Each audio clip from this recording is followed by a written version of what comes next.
All right, let's pray. Thank you, Father, for the wonderful challenge in chapel. We're just overwhelmed by the beauty and the minutia, the grandeur of your creation. There's just our minds are just unable to soak it all in. But how we praise you. You are a great creator, God. You are the creator. And Lord, if you can resolve so much complexity in your universe, then we know you can help us to resolve complex issues that we face, such as the one we'll discuss today. We commit it to you and pray for minds that are alert and in tune with the teaching of your words, so we might be able to make some good contributions. I pray in Jesus' name. Amen. All right, Trishan, you are on. So as a little summary, basically we have 4, 5-ish people involved in the whole story.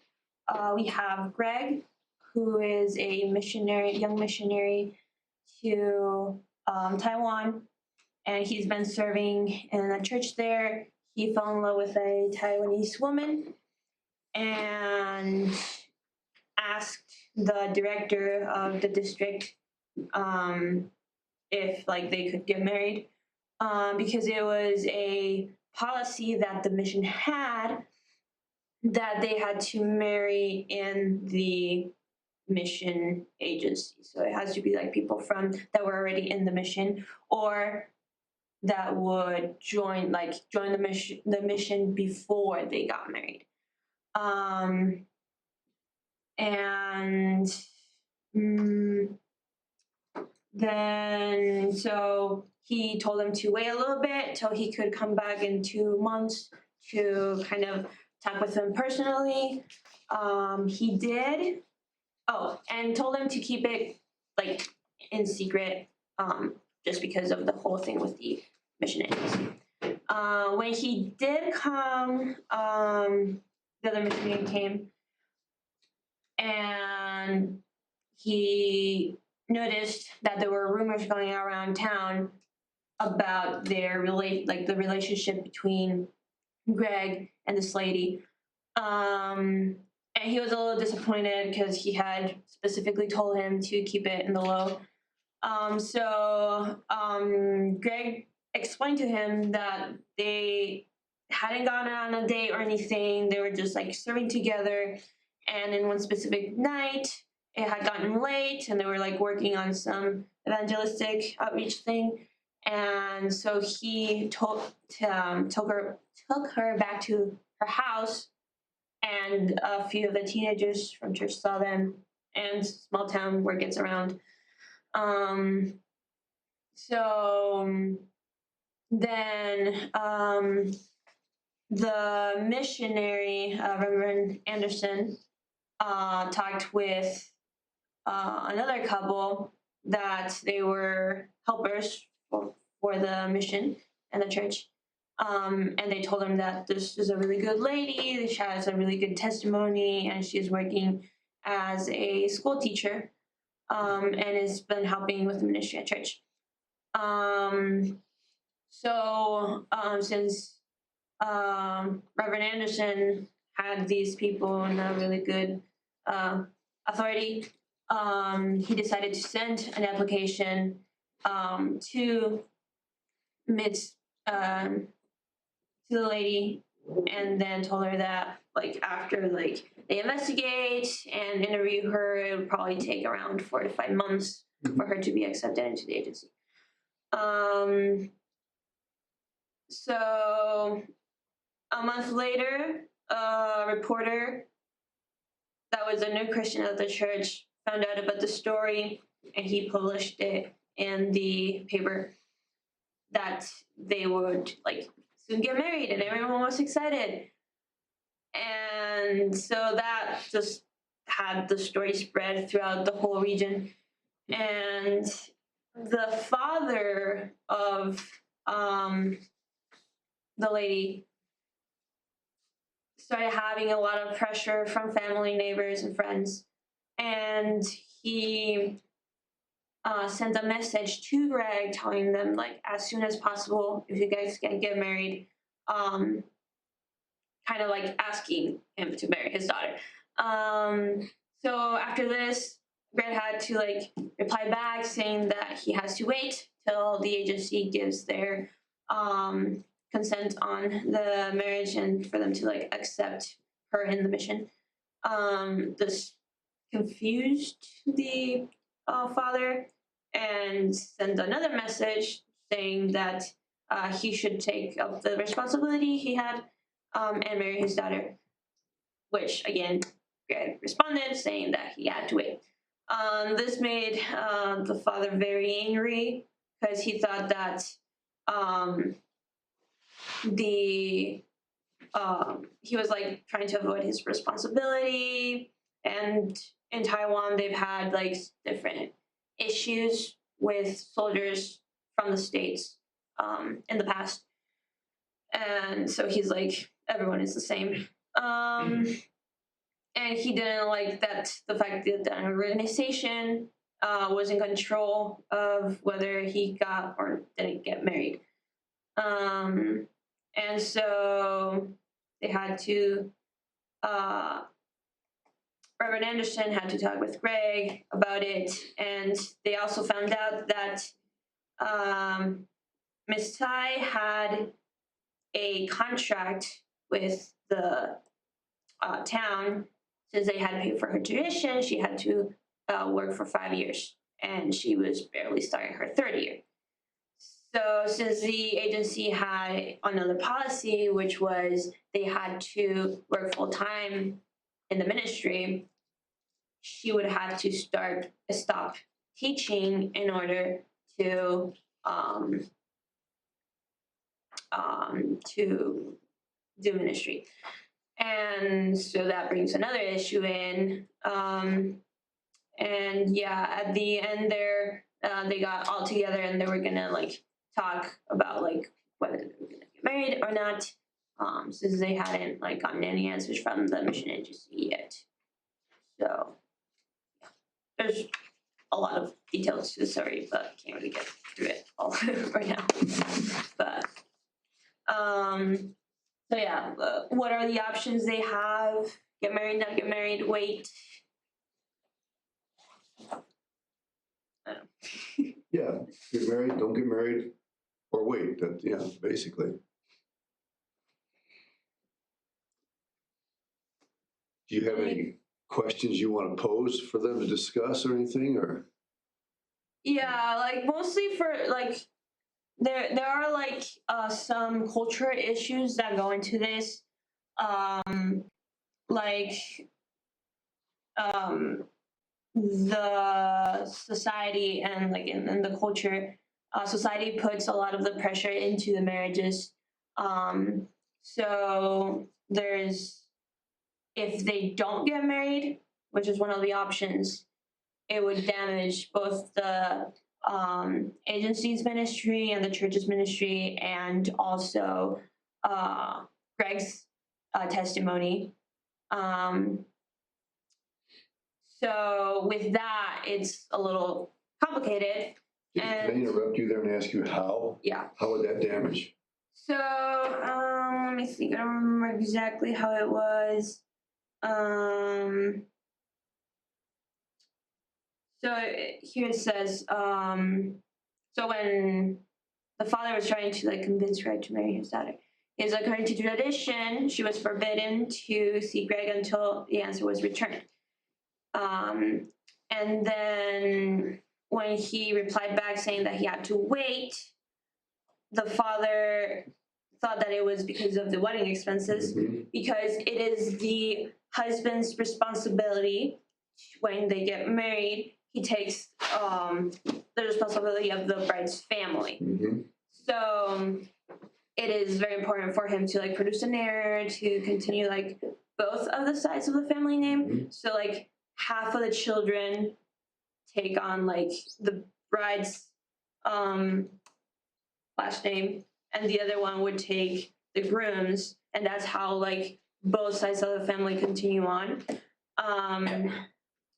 And so in a place like this, it is important for for your family name to keep going. So if he didn't marry her, it was like I couldn't understand exactly like why is it like they had to get married now. Like I couldn't find like anything like exactly that was like, oh, so this is bad in like culture. It's like, oh, if you are interested in someone, you should get married. Like I couldn't find anything like on the internet either. Um, so Can anybody venture a guess as to why that might be so? Well, I know like Vietnam, when they were in the middle of war, when soldiers would come, American soldiers would come, they would uh, they would start dating a girl and get her pregnant and then leave, which like lead back to America, and then they'll have to fend for themselves basically. I know this is like a believer, but I'm wondering if it's kind of like the same kind of concept, or it's like they don't trust Americans not to leave. It did mention American soldiers Yeah. there. Yeah. But I wasn't aware of that. That's Because interesting. yeah, that happened a lot in Vietnam when the war happened. So they were worried that like they'll just get the girls pregnant and then leave. Okay. So Okay. That'd be a actually, practical. Go ahead. that could connect a lot because here like he's not gonna be stationary. Like they like move them around like the different towns.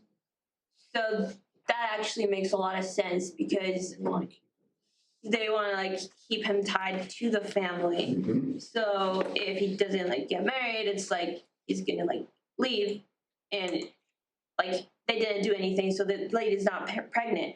But that's could be a way where like the image could be affected. Thanks.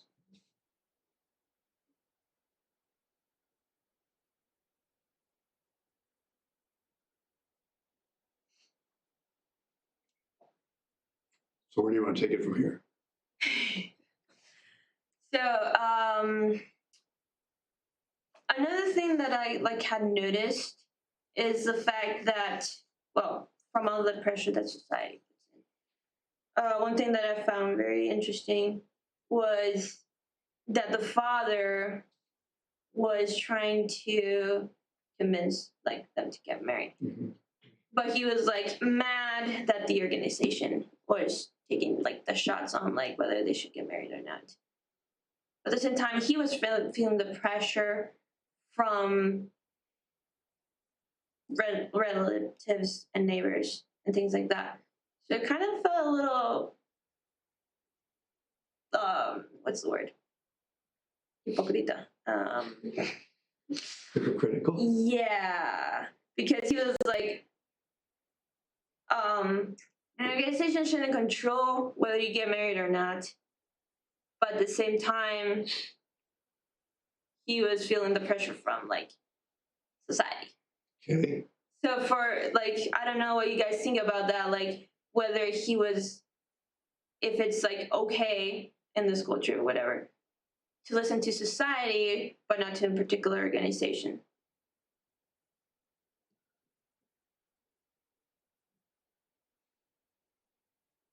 So does everybody understand what's going on here? Go ahead. I kind of want more clarification. Well, not really, but like in Thailand, do they is a father's word very important to the girl, because that might make a difference, because if they don't get married, what will the girl do if the dad gets upset type of thing. Yeah. So I don't remember anything about particular father authority. I'm pretty sure there must be some. It does put a lot of the tradition and what they do and how a marriage works out Okay. on the eyes of the society. Okay. So basically, whatever society says is whatever goes on in the marriage. Gotcha. Type of thing.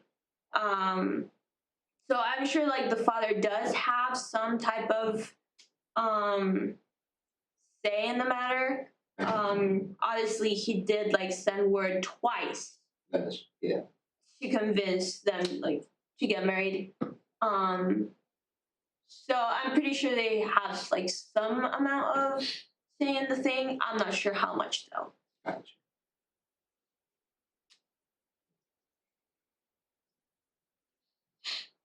Are there issues of loyalty on both sides of this? So, right. So loyalty to Mission board. mission agency, right? Or Family in the town as well because she is tied to working for 3 more years. okay. So what is her father really struggling to understand? You do have loyalty issues in both cases. I think he's struggling to understand why the mission board has a say in it, kind of. Like, why should the mission board be able to tell you what to do? Okay. What would happen if you met somebody here at Faith and you wanted to get married and the school told you you can't get married except under these circumstances? Now, maybe that does exist here. Maybe I'm out of touch with the student handbook. Are there some regulations? You can't get married during the school year Okay, unless you get express permission from student life. And okay. you can't get engaged during the school year without permission from school. I think that's only for younger students. I was gonna say, Yeah, I if thought you- that was if you only can like get- 4. Only if you're first year. less than 8. Oh yeah, less than Less than 18. So if you're under 18, you cannot get engaged without permission. Is that what you're saying? And nobody can get married during the school year, no matter how old you are. It's just okay. Now let me ask you this: is that awkward for you, or does that make sense? For me, it makes sense. I think it makes sense, man. I think they're just trying to like alleviate weddings during the school year. So the issue here, how would you define in one word the nature of that issue, that rule? Practical. Okay. Okay. We're Westerners, and we're very, very given to solutions that are practical. Is this a practical issue in his eyes? So what is the real bottom, the root of what's bugging him? What's the point? Pardon? What's the point, kind of? Yeah, but more specifically, what's really eating at him? The commitment. Yeah, but he's also committed. I mean, there's commitment involved on both sides. Loyalty involves commitment, right? You're right when you say he doesn't understand why the agency is butting into this. But if we can go a little further yet, really lying at the root of this.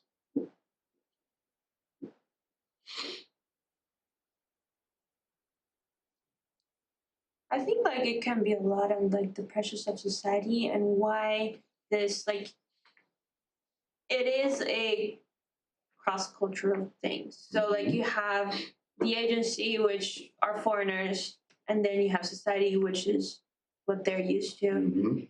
So just that fact that it's like, okay, so these like foreigners are interfering with what our society thinks. So there's a lot of like pressure on that side is like they shouldn't tell us what to do because we've been doing this like for years. Okay. Okay. So he views the foreigners as doing what? Okay, interfering would be one word. There's not necessarily one word, just, yeah. Controlling. Controlling. Yeah, those are good words. And does the West have that reputation in the Eastern world? Yes. So like I said, okay, it's just like the soldiers. You know, he's showing the true colors of the West. This is the way everybody does. They come in here and they tell us what to do. So is the father so much, is he really mad so much at the boy? Or is he, no, I think his anger, you know, he understands the boy's dilemma. Yeah. You know, anybody understands that. He's upset that the agency is taking this control. Yeah, and even Shot. she, like at the beginning, she's when they're talking, like, she mentions that she doesn't understand, like, why. Mm-hmm. She trusted like God to work everything out. Mhm. So like even she isn't exactly like understanding what, and she's like Mhm. both of them actually are like really involved in the church. Marriage is a family matter. Therefore, family, community should be the default authority. Mission agency, see, completely out of this. And I think another issue that comes into it is what is the role of the mission board? Is the role of the mission board to support the missionary, or is the role of the missionary to support the mission board?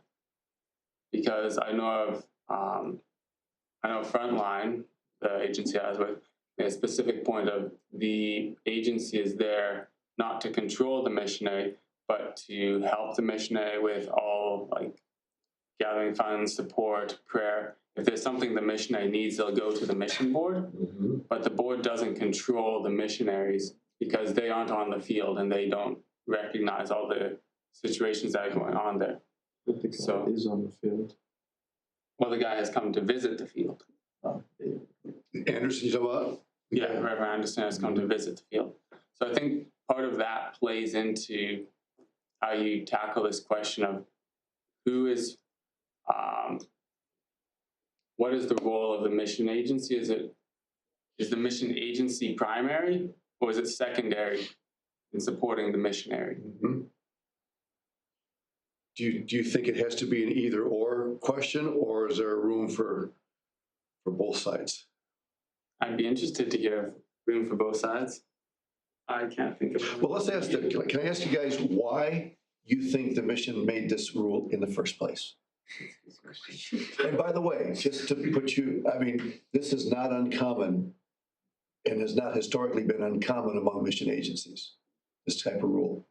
What would be the reason for this rule? Does everybody understand the rule? They can't get married unless they're both serving under the mission agency, right? And she has a commitment of what, 4 or 5 more years to teach before? 3 more years. 3 She's more, already is it? done 2. Yeah. So why would the mission agency make a rule like that? And they don't leave. Okay. Yeah, I mean, that happens. That happens. There have been cases where a missionary has married a national, and especially if the missionary is a lady and marries a national who is a leader of the home, has a job, and she leaves the mission agency. This case, it's the other way around, but why else might they make that rule? In fact, there's something said in the case there that kind of intimates that. So they can be free to be used as the mission wants, like being able to move around where the mission wants them to go, like him getting married to someone who's not part of the mission. They have other responsibilities. So kind of like being able to shear off those other responsibilities, focus on the mission. That's related to it, yes. I mean, if one of them is not, then that person has no obligation. And that really leads to something that really drives this. Yeah, Is it so there's like unity, like the missions board can kind of like influence the husband and tell him like, okay, like we should follow our standards, but if the wife isn't under it, the wife can kind of do whatever she wants. yeah. Wasn't there a statement there to that effect that the agency did not, they believed that the family was the basic unit, of ministry, and therefore if they're going 2 different directions, there's a conflict, and yeah, and that's a big. Now there is another reason why agencies have sometimes made a rule like this, and it's not really related to this particular situation, but it's probably worth mentioning. Can anybody think of what it might be? Single missionary marrying a national. Think about it especially in relation to a single missionary gal.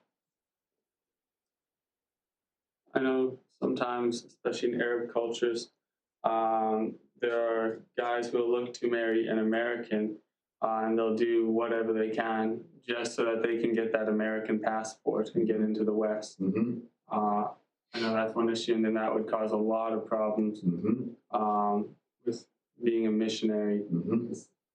Their whole plan is to go back, Yeah. to take you back.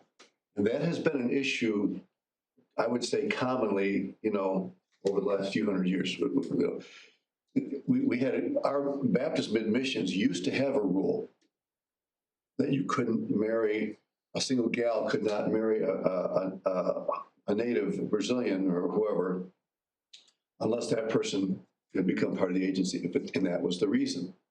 It was very easy for these guys, and they were good at it, falling in love in order to get the American advantage. And please understand, I would never accuse every guy that does that of having that motive. Okay, that wouldn't be fair. But it's a big enough issue that it caused a lot of agencies to say, you can't get married. And we had a gal in Brazil that actually left. Let's see, how did that work? No, she went down as a single missionary with the mission.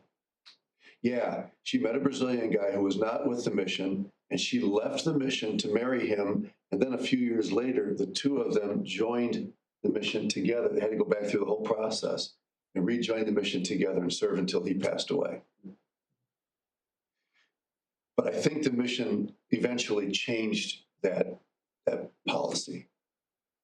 That's not the specific issue here, but that sort of rule is not, unique to this group.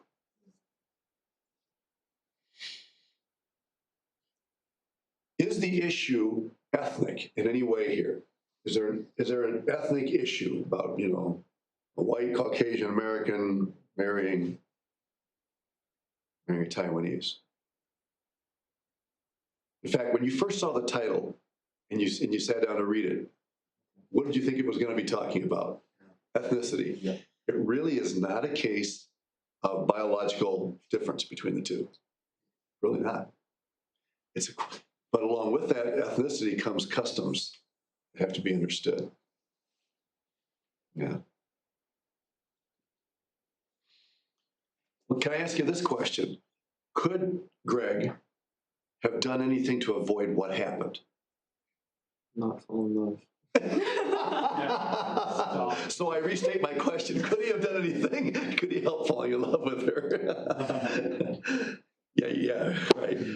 But assuming that's a given, okay? Did he do everything? Was he responsible in the way he acted? Or was there something, I mean, come on, he takes her home at night on a motorcycle, because he doesn't want to strand her at the church, right? And how does he know there are going to be some teenagers there who are going to, decide to start talking about this? You gotta cut him some slack, right? He seems to have done really what he could do, right? I mean, at least I didn't see any way of him really avoiding that. I suppose he could have said when it was just the two of them left, he could have said, "Hey, we don't want to be here alone. Somebody else needs to stay with us until we're done." I don't know, but I feel like the guy was really trying to be responsible. Yeah, and that kind of started the rumor, but at the same time, it didn't really become an issue till it was on the paper. Mm-hmm. So Yeah, it became public. The media, man, everywhere you go. And the guy that did this was a Christian guy, I said, right? The reporter? Yeah, the Christian from the church.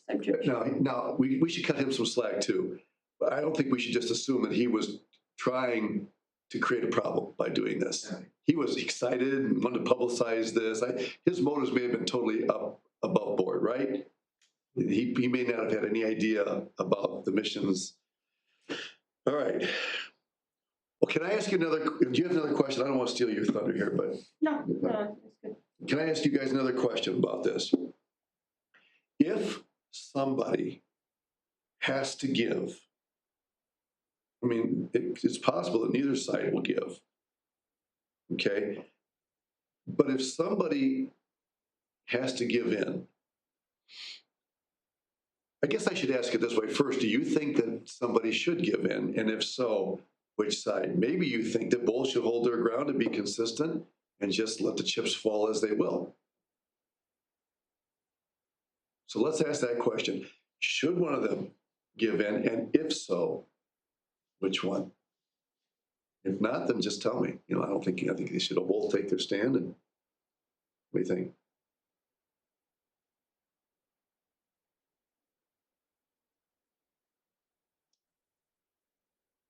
Personally, I'm kind of inclined to the missions agency giving in. I personally hold the opinion that the missionary being on the field, understanding the culture and the consequences of the actions that they will take, has a special understanding of the situation that you can't understand from thousands of miles away, and the impact that it would have on believers there. Okay. I don't think it's an ideal situation, but I think the missions agency would be, I think it would be wise to allow it, perhaps even conditionally upon the future prospect of her becoming a part of the mission. Okay. All right. Riley, I'm going to put you on the spot because you're in cultural anthropology right now. Now, who else has already taken that? You guys can answer too. What cultural dimension or cultural value are we talking about here? Which one comes into play? I mean, there's several, but the point, which one specifically relates to my question? Should one of them give in or not?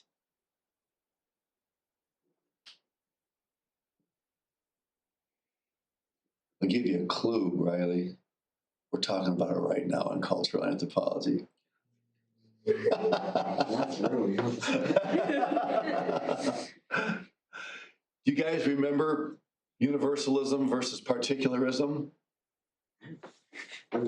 Yeah. Look, yeah, what kind of a professor would I be if I expected you to remember everything we talk about in class? I didn't do that when I was a student, and I don't even remember everything I teach in class. Okay. So it deals with rules, right?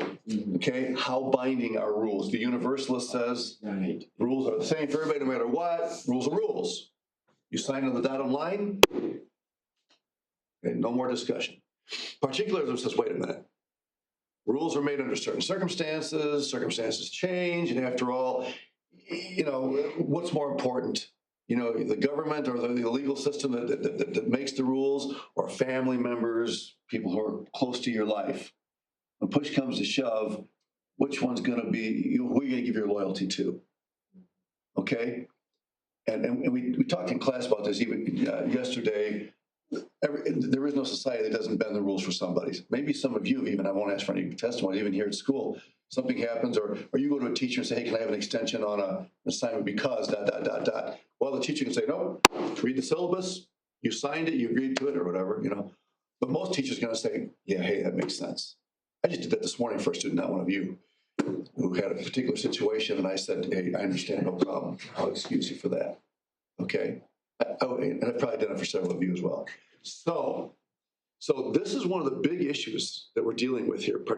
Now, which one of these two cultures in the story, the American culture or the Taiwanese culture, is more universalist? Rules for everybody, no matter who you are, you have to obey. American. The American culture. So if the Taiwanese culture is the more particularist culture, okay, then shouldn't we expect, now this might be a loaded question, okay, shouldn't we naturally expect the Taiwanese side of the equation to be more flexible and give in? Now you said that you think the agency should give in, and I'll give you a little secret. I agree. But doesn't that seem to stand in contradiction with the difference between a more universalist American culture and the more particularist Taiwanese culture? Why should we expect more flexibility on their part? You can't stereotype. Yeah, okay, that's a really, really good answer. You are paying attention. We do stereotype, yeah. But are there other elements involved here that would swing the pendulum? Yeah. So in Taiwanese culture, it's not like these are the rules, like this is how you do marriage. It's more like expectations and family ties, and like it's a Okay. lot. It's not this is the rule. Like the missions agency, it's a lot more. Okay. Cultural value. Yeah. Okay. So it's not so much the rule itself, it's the entity of the family. Right? Is that what you're saying? One thing that will not change in a lot of these cultures is the authority of the patriarch. Yeah, go ahead, Cody. I feel like in certain circumstances with like Taiwan and stuff, like when they choose something, they might actually be more strict than us Mm-hmm. because they figure out what's the best option for that, Mhm. and then like you can't go past that option. Kind of. Okay, So they'll be more strict with their option, okay, but they will allow more, I guess, right. in general. Okay, yeah, right. But when push comes to shove, these cultures usually will not give in if it involves a dishonoring Yes. of the patriarch. The honor is a huge thing. Really, the word honor is a key word in this story. Because if Greg decides I can't marry her because I have to be loyal to the mission, however else you understand it, he has just publicly dishonored this family. And by extension, the entire community. That's why the mention is made of the newspaper reporter. So I mean, he is in danger. That's why the mission would basically have to bail out. If he doesn't marry her, they're basically done there because they have dishonored, they have brought shame upon a community, upon a family. And how are you ever going to carry on a ministry after that? You've basically lost your ability to minister to these people. That's a huge issue. Yeah, Val. So do you think if it's a situation where the mission board doesn't budge, that Greg should leave the mission board so that way to say, like, kind of resolve the Okay. situation in that community? That is an option. You just presented that. Yes, one option would be for Greg, sorry, I have a brother, Craig, for Greg to leave the mission in order to marry her and then carry on whatever. He would have to find a job. There might be visa implications as well, because a lot of times a missionary's visa is channeled through the agency. The government recognizes the agency, and therefore the ability of the missionary to stay on the field is because of his connection to the agency. So it's possible that if he leaves the agency, he will have no legal means of staying in the country. So it gets a little complex in that way. Yeah. Aren't these fun? Aren't you glad we?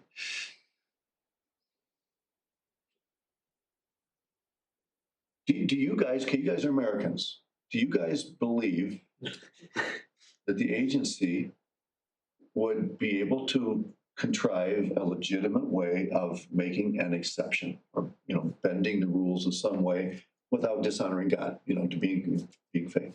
You're saying, can you think of how that might be? Why? Like how they would do it, or Or you just say you agree with the concept. Maybe the nuts and bolts of it are going to be a little tricky, but does anybody not agree? Would anybody say, hey, the mission agency has to maintain its stand in order to be consistent with its own principles?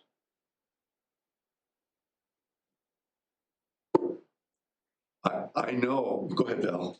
Like, if the goal of the missions agency is to, like, spread the word of God, and by them not marrying, that's gonna, like, totally ruin all ministry. Mhm. That's against their principles, even if it. Yeah. And so, like, is there principles or they're, like, little tiny rules? Like, which one's more important? Like, their goal? Yeah. Would the mission agency be committing some sort of immoral or unethical act by making an exception in this case? No. Some people say, well, if you make an exception here, then you have to make it for other people as well. Well, that can happen, but I don't think that should be a blockade to doing this. Does that make sense? And I would agree with you. I personally think that the agency, I would agree. I think the agency in this situation not only has some sort of an obligation to do something, but the ability to do it without bringing shame on itself. In other words, in that culture, I don't think the agency would be bringing any kind of a shame on itself by saying, we're right, we see this is not something we normally do, but we understand we are able to make an exception in this situation in order to honor the society here and the situation at hand. Is anybody uncomfortable with them doing that, or would you all feel that that's legitimate? What did you come up with? So yeah, I kind of was going on the lines of trying to convince the agency to allow them to get married. Since she's already been serving, not full time because she's still teaching. But it's not like she's like someone from outside the church or whatever. She's been there for, I think it was like they've known each other for 2 years, and been like serving faithfully. So trying to convince the agency to let her like either be like a part-time member or just like let them get married, and once she finishes her 3 years, they can like take on like the full. She can take like full-time missionary work or whatever. Okay. But like then again, I like bumped into it. Like, will they like make the exception or not? And I was like, maybe if they don't Mm-hmm. get married anyway, and just like have him like leave the agency either temporarily or yeah. But the thing again, you bumped into the problem with the Yeah. paperwork and stuff. So like, ideally, I would say agency. Convince the agency to allow the marriage, but Yeah. still get married. Yeah, you see, if he leaves the agency and stays there to minister, and the agency continues to work in that area, there's going to be a rift. People are going to pit him again. He is the hero. The agency is the villain. So even in that case, there's going to be a blotch on the reputation of the mission agency. I can't see another way of resolving this, without saying, let's understand. Look, mission agencies that work in cross-cultural contexts have to understand that things are going to happen that require flexibility. That's just the reality. If you're a mission agency leader and you say this is the way it is, this is our policy, like it or lump it, you probably don't have a right to be a mission agency. I say that, respectfully. Mission agencies understand that some things are going to happen that are going to necessitate unusual decisions. And they do that all the time, frankly. It happened on a regular basis. When I came back here to serve at Faith, the mission agency that I'm with, Baptist Missions, made an exception to my situation because of the nature of our work here. They wanted to keep us on and let us have an account that was open in the home office. And they made some accommodations for that. See, that's just part of working in cross-cultural, ministry. All right, everybody good with that? All right, well, thank you, good job, appreciate it. So next is Caleb, Yeah. Tuesday. You don't know what? It's okay. I'll get there. Get there. Figure it out. Amen. One day at a time. What's that? It's tomorrow.